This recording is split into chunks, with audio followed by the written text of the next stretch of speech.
So a couple of days ago, my friend was chewing my ear off about The Last of Us 2.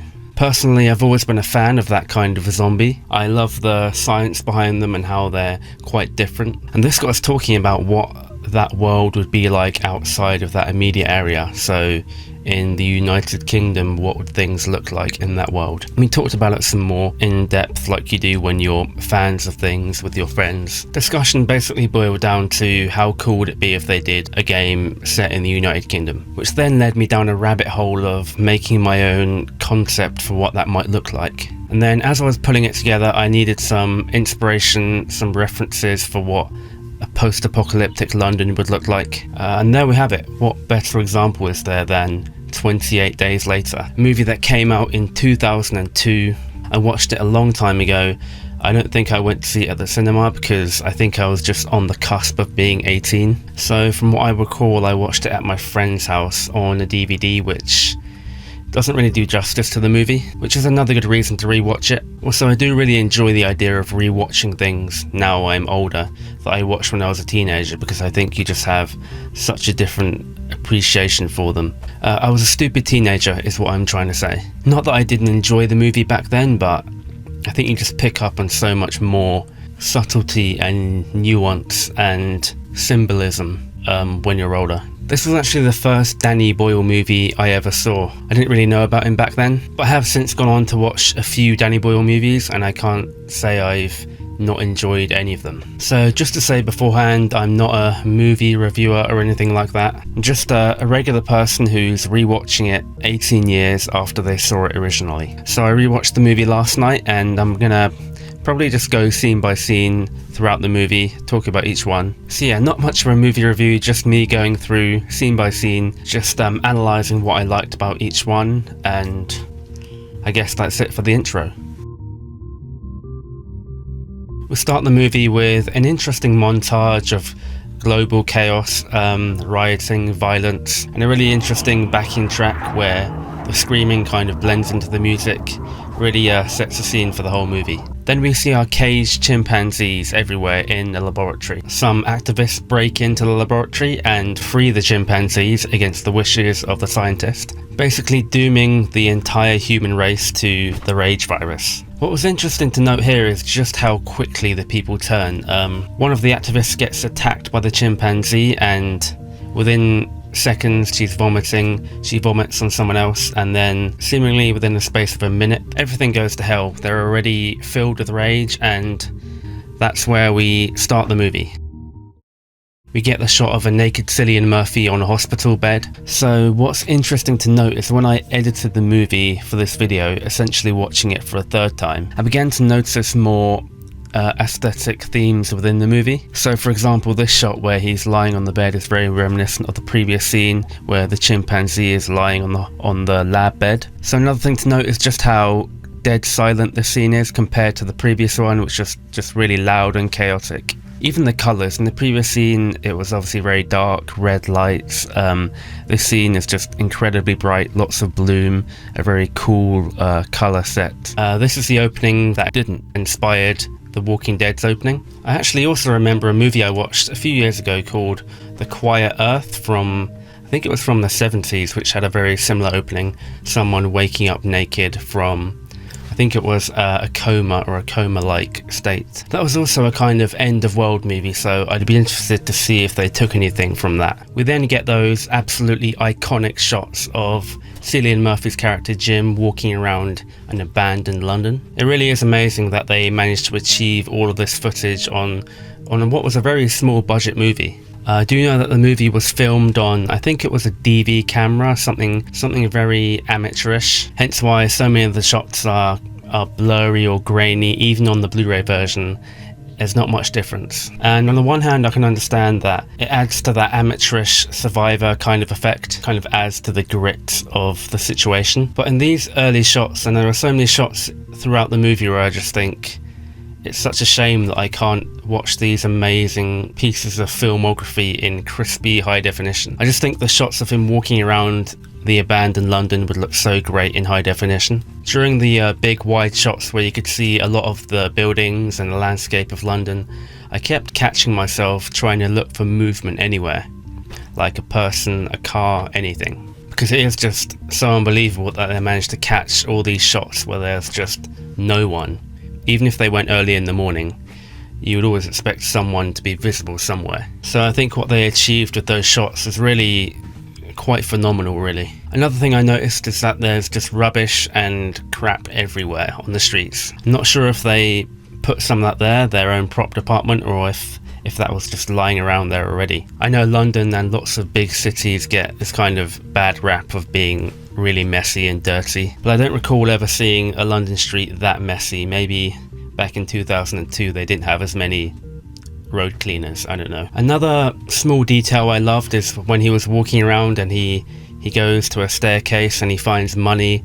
I think that does a really good job of suggesting a kind of a wider issue and suggesting what might have happened during the outbreak without necessarily going into it. I mean, you can just imagine the chaos and the frantic people running everywhere during the outbreak. And then when you consider, money, probably one of the most important commodities in lots of people's life, and when that loses its value, it's kind of the end of civilization. I do enjoy small details like that. Also, the newspaper that Jim picks up, I actually looked it up online, and you can get a real picture of it. And the amount of detail that goes into that is just kind of scary, to be honest. It feels like a real copy of a newspaper. Jim comes across a church and he enters, and he's greeted by just dozens and dozens of dead bodies, all piled on top of each other. It's quite a striking visual, but it's what happens next in the scene which really chilled me rewatching it, to be honest. So Jim shouts his catchphrase for the movie out in the church.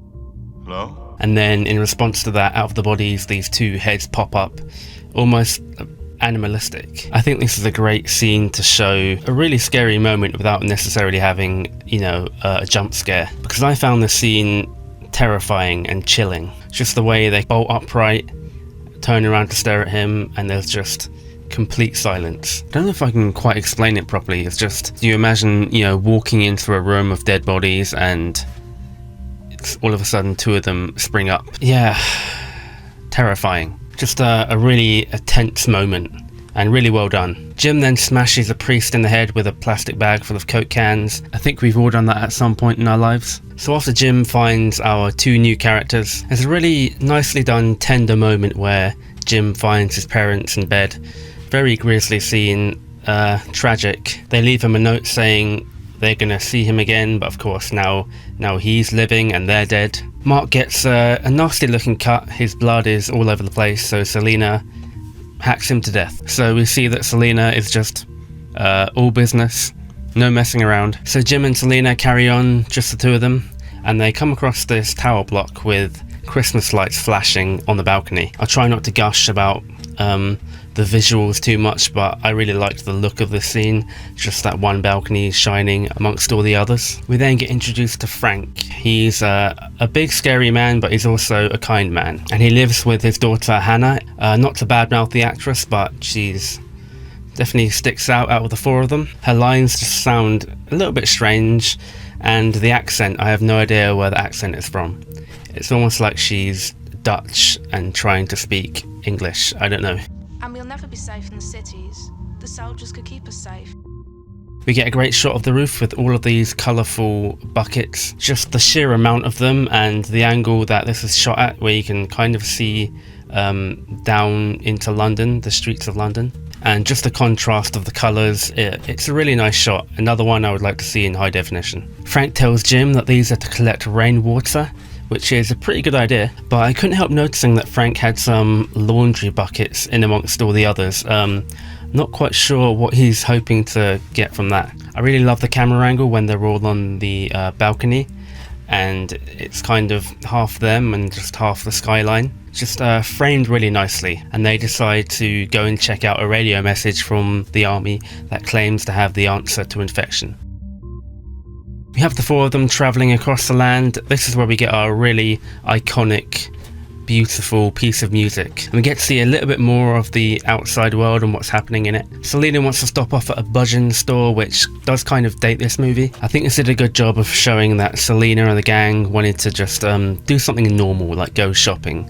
It was a return to everyday life for them in a way. What I do find funny is that the front door isn't locked, it's just open, and they go into the shop and it's fully stocked. Everything's just looks incredibly neat and organized, which I find hard to believe with everything going on. Most shops I go to now don't even look like that, to be honest. But this is a great scene. I definitely remember the music. I love the music for this scene. It's a very nice up moment, a valley moment in this world of despair. But it's at this point when I did notice that there were a few name drops of products, and I'm wondering if there was any product placement that was paid for. Not counting Terry's chocolate orange, of course. One moment that did tickle me is when Frank's trying to impart his alcoholic knowledge onto Jim, and Jim doesn't care. He walks off. Somewhere along the way, Jim wanders into, I think it's a petrol station or a burger shack, and he comes across a dead mother and her dead baby. Something about Danny Boyle movies and dead babies.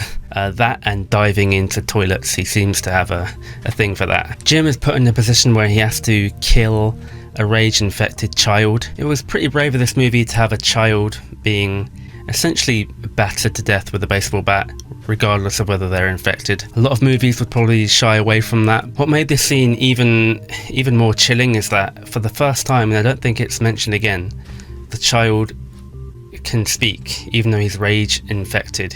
He can actually vocalize, which is just even more terrifying. It really does make you remember that these aren't zombies. They're not dead people. They're still living people. They're just overtaken by rage. It was a really small scene that I don't even remember picking up on when I was younger. Frank tells his daughter to bring the taxi over, and she speeds over, does a handbrake turn. Father yells at her, but then when she's out of sight, he kind of has a little wry smile because he's probably proud. Definitely got a chuckle out of that scene. We have this amazing long shot of the motorway where Manchester's just completely on fire. The whole thing is on fire. Selena says there's no fire brigade to put out the fires. I don't know necessarily what caused the fires. Maybe rioting, maybe they bombed the city, who knows. But it's another one of those things that's like a small piece in a greater story. I don't think it's even mentioned again. It's another one of those things that just helps extend the story beyond the world of the movie. Frank gets blood in his eye and becomes infected, and like I said earlier, turns in a matter of maybe 20 seconds. And he uses that time to talk to his daughter before completely turning, which is a pretty hard-hitting scene. I do find it kind of ironic that his anger at not being able to find the army there triggered this whole event, and they were there the whole time and pumped him with bullets essentially. But of course we know that these are not good soldiers with wholesome intentions. We're then introduced to the army, who, as we know now, are not good people.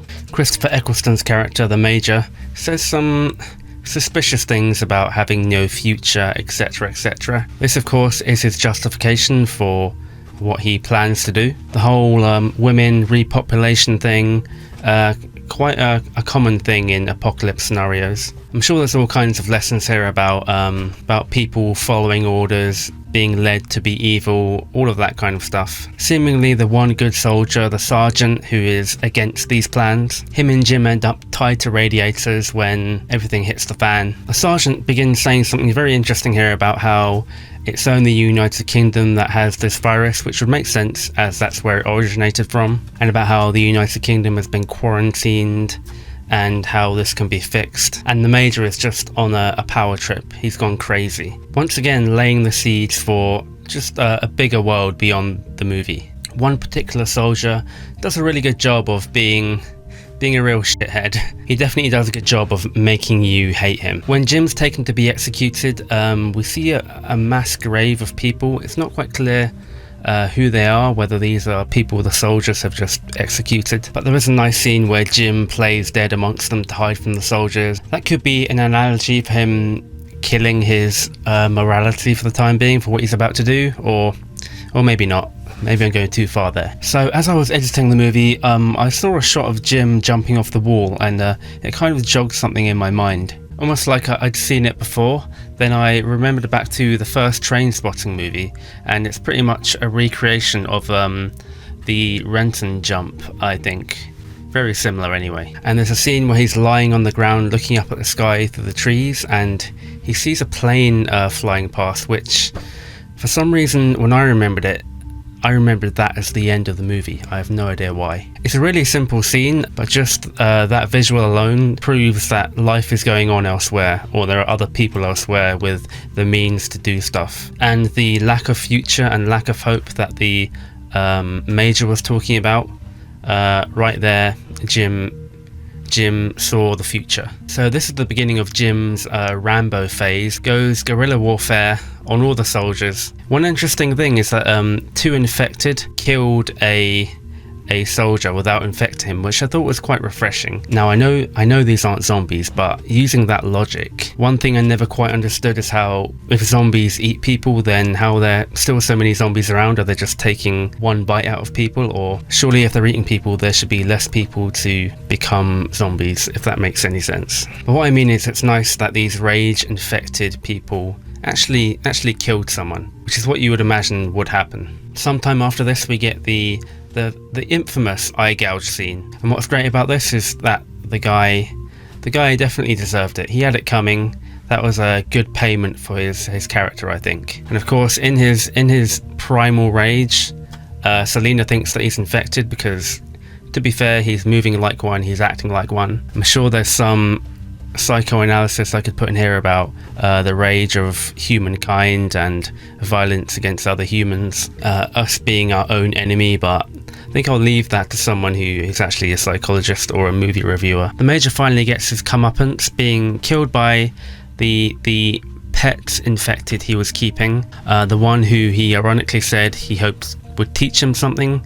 He certainly taught him something, but not before shooting Jim in the gut at quite close range. And then we get a bit of a weird freeze frame when they crash through the gates. It was kind of like a sitcom moment, like the credits were going to go up. That was a little bit weird and out of character, but with a Danny Boyle movie, you kind of accept it because he can just make stuff work. Or they could have just run out of money for all I know. We then get another scene of injured Jim waking up, bewildered, belligerent, and we find ourselves in a very scenic, beautiful mountain surround. We get some creepy shots of some infected. They're starving, they've got long hair, which suggests that they've been around for a long time. It does kind of signify that things may be getting better. And then we have the hello sign, the catchphrase of this movie, and we get a pretty happy if abrupt ending. Wow, after watching this, what a special movie. I'm left kind of thinking about how much I liked the characters, and I do kind of wonder what happened to them afterwards, but I wouldn't want a sequel involving these characters necessarily. I think there is something to be said about just having that self-contained story. I know they made 28 Weeks Later. I haven't seen that movie. All I know is that Robert Carlyle is in the movie, who played Begbie in Trainspotting, but I do remember seeing the trailers for it back in the day and not really feeling into it. It felt quite Americanized, and when I realized it wasn't done by the same people, kind of turned me off it. But if anyone's seen both the movies and recommends it, then I don't know, maybe I'll watch it one day. But 28 Days Later, it wasn't the first movie to include fast-moving zombie-like things, but it definitely pioneered that style of monster, you could say. I wouldn't call myself a zombie movie fan,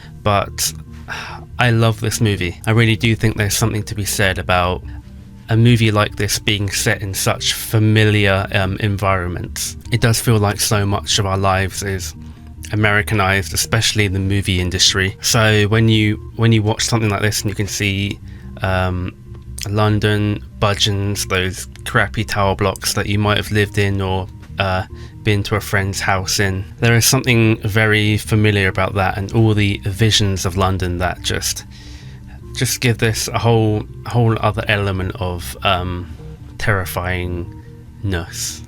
And of course, I don't need to say it, but I'm going to say it anyway, the cinematography The music is just, it's iconic. That's the only word I can think of. It just stands the test of time. Just gives the impression of such a lasting memory of what a world like that could look like. Also have to point out that it was filmed with I believe a mini digital video camcorder. You know, the kind of camcorder that you might have to film a family event. Probably not even as good as the camera you've got on your phone now. In fact, if you went to London now with your phone and took a bunch of videos, it would be better quality, technically speaking. But that really is a testament to the film.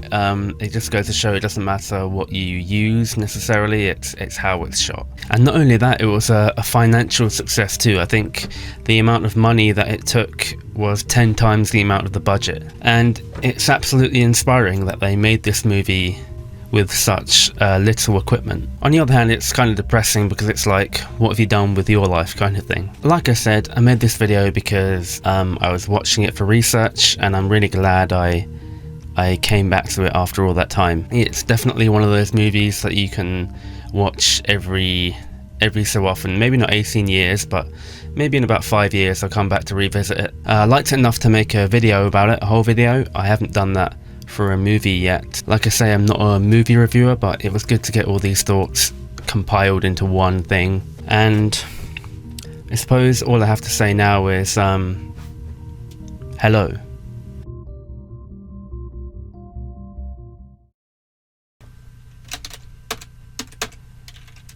I'm gonna call this video 28 days later, 18 years later.